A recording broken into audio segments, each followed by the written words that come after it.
Hi, Dr. Brian Kaufman, a retired family doctor and a CLL patient myself. I am the co-founder, executive vice president, and the chief medical officer of the nonprofit CLL Society. And today we're going to talk about one of the important and interesting papers that came out of the American Society of Clinical Oncology's annual meeting in 2022, or ASCO 2022. The title was Outcomes of Richter Syndrome in Patients with Chronic Lymphocytic Leukemia Treated with Platinum or Anthracycline-Based Chemotherapy with or without a BTK inhibitor. And what follows is my patient-friendly summary of this research, and I'm going to start with the bottom line. Richter syndrome, also commonly known as Richter's transformation, is fortunately a rare complication of CLL when it transforms into usually an aggressive lymphoma, usually diffuse large B-cell lymphoma, with a very dismal prognosis. So who did this research and where was it presented? Mary Ann Allisfur and her colleagues at the University of Miami Sylvester Cancer Center in Miami, Florida, presented the results at the American Society of Clinical Oncology, or ASCO's annual meeting in Chicago in 2022. Briefly, the methods and participants.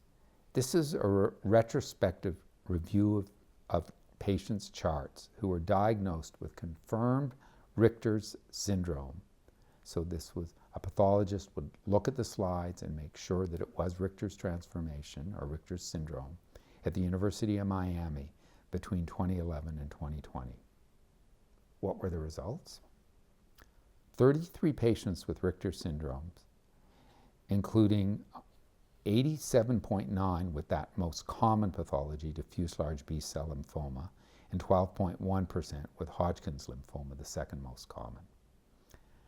The median time from being diagnosed with CLL to developing Richter's syndrome was a little over 3 years.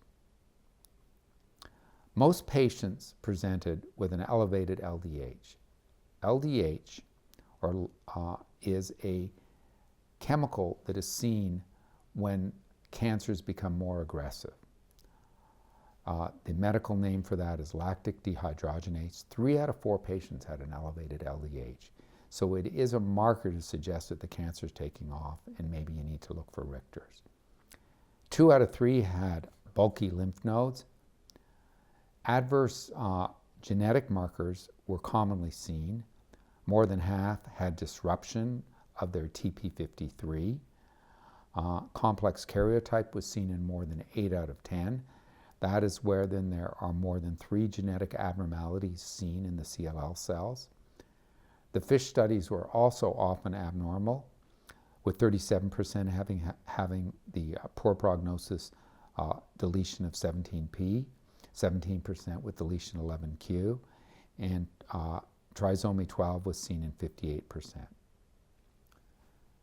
So how did the therapies work? And this part is quite remarkable. Overall response rate to first-line therapy was a remarkable 78.5%, with 55% getting a complete response. In other words, the measurable cancer disappearing. But of those who achieved a complete response, 44% relapsed.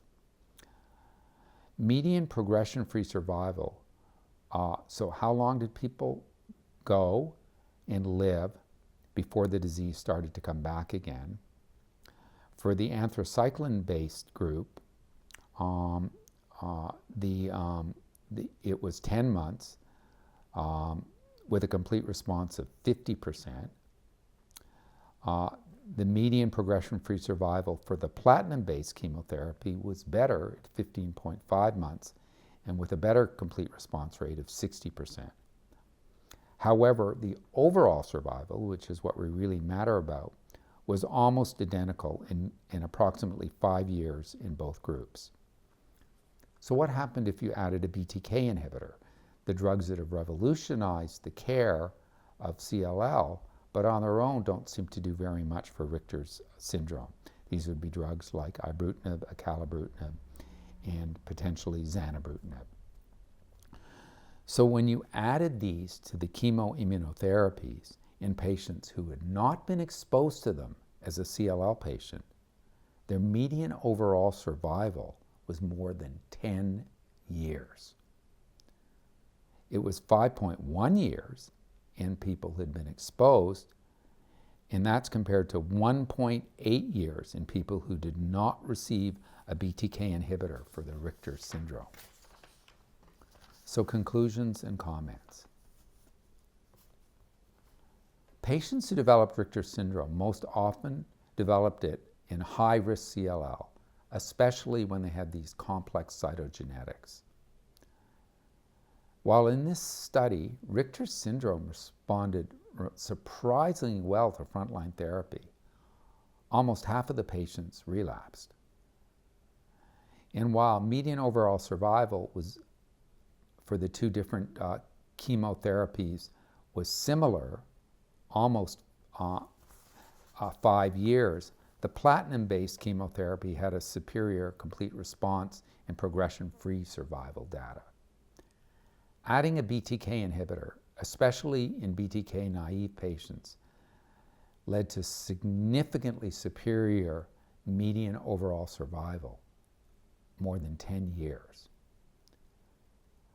While these overall outcomes, and especially those with the addition of the BTK inhibitor, are very encouraging, they do seem to me to be out of step with the generally much worse outcomes reported with Richter syndrome in most other studies. I would like to see these findings replicated at other centers before taking this data to the bank and assuming that this is the way it's going to be going forward. However, it certainly does demand that we study this more. In the way of links and resources, we provide a link to the actual abstract so you can look at it yourself. It's called Outcomes of Richter's Syndrome in Patients with Chronic Lymphocytic Leukemia Treated with Platinum or Anthracycline-Based Chemotherapy with or without a BTK inhibitor. We also provide links to Richter's Syndrome or Richter's Transformation for those who are less familiar with it, to give some background, and also to some other studies. Thanks for listening. Stay strong. We are all in this together.